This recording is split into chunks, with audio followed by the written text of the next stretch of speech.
Super Bowl Sunday, everybody. Welcome to General Hospital MV, my GH After show. I gotta keep it really brief this week, not just because it's the Super Bowl, but fun, behind-the-scenes tidbit on this show. I actually shoot the show in my basement, just to not disturb my family, and because it looks kind of cool in here. And in the winter, I have to turn the furnace off, but today, in my city, check this out.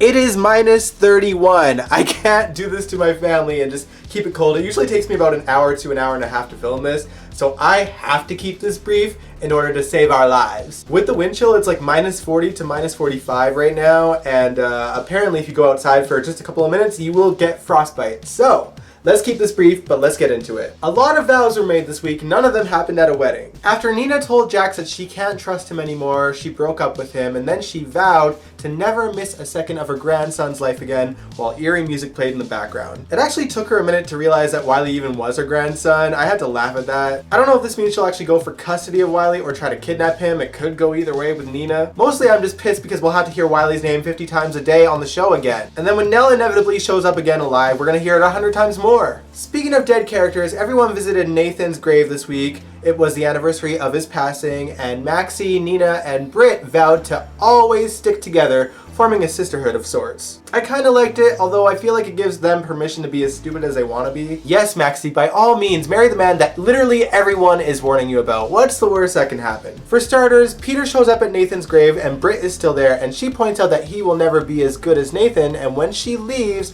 he goes to Nathan's grave and he vows to bury his memory deeper than Nathan is in the ground. I'm not kidding, check this out. My dearest brother, once I'm Maxie's husband, I'm gonna make sure your ghost is relegated so deep into the past that you can assume your rightful place as a distant memory. James already looks at me like I'm his father. Soon, Maxie herself will think of me as James's dad. Do you know how mad I am that Maxie didn't overhear this? Instead, Valentine may have. I'm not 100% sure. It seemed like it at first, but he never actually brought it up to Peter in their conversation. Before this, Anna and Valentine had a conversation about the things that Anna had recently learned, and it seems like both of them are slowly making the right conclusion about Peter, although I don't know where Valentine will kind of fall on his loyalties to Peter. There are certain things about Peter that Valentine has not let Anna in on as of yet, so I'm kind of worried that Valentine might protect Peter, although he didn't have a problem actually confronting Peter about all the things that are connecting, but he does warn Peter about Obrecht and that she could possibly be in town gunning for him. Honestly, I'm so tired of people trying to save Peter's ass. It is time for his demise. We have waited 3 years for this, guys. Let it happen. Maxie has been ruined by Peter. I mean, she was once a character that could smell bullshit from a mile away, and she can't see all the obvious signs that Peter is giving her, all these red flags. Really, get her out. Another vow that happened this week is that Nicholas vowed once again to spend the rest of his life with Ava. He had proposed to her in a gym and she didn't give him an answer,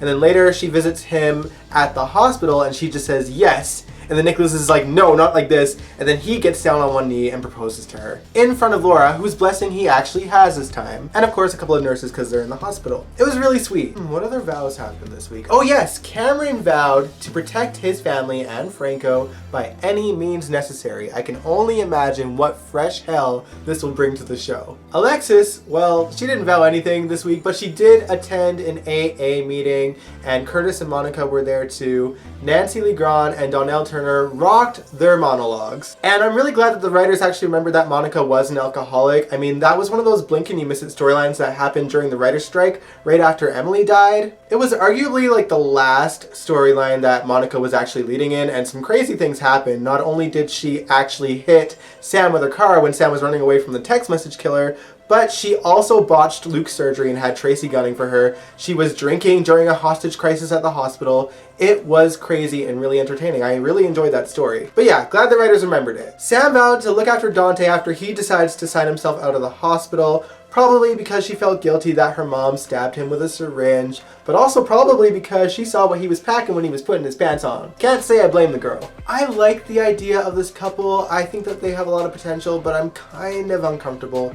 I won't get into the reasons why. I'm sure if you look through the internet, you might actually find out the reason, but I just hope that I can enjoy this couple. I really want to. I'm really rooting for them. Cyrus vowed to Jordan that he would help Taggart get out of jail if she goes to Jason and gets his mom back from him. I'm hoping that Jordan knows better as to not get tangled into Cyrus's web again, but he did play the Trina card. He even took things one step further by going to Portia and Trina and saying that he offered to help get Taggart out of jail and she refused. So we'll see where the storyline goes. Now, in the midst of all these vows, Laura actually goes to Carly and manages to convince her to somehow let Martin in on the fact that Florence is being well taken care of. She and Jason bring Martin a burner phone where he can call Florence, and she reassures him that the staff is taking very good care of her, that she likes where she is, and that she is very comfortable. So for now, Martin is okay with that, but we'll see how long that lasts. Jackie Templeton is already getting closer to figuring out where she is. She actually managed to figure out that Bobby was most likely the one taking care of her, and even found out that Bobby happens to be in Vermont, where Florence is supposed to be. Jackie is a very busy girl this week because she also ran into Finn when he was about to take a DNA test to find out if Chase was his son or not. She practically begs him not to do it, but Finn tries to reassure her that he just wants to know if he's the father or not. He doesn't even know if he'll actually tell Chase the truth. Jackie tries to argue that if he finds out the truth, then he's not going to be able to hide it, and I don't know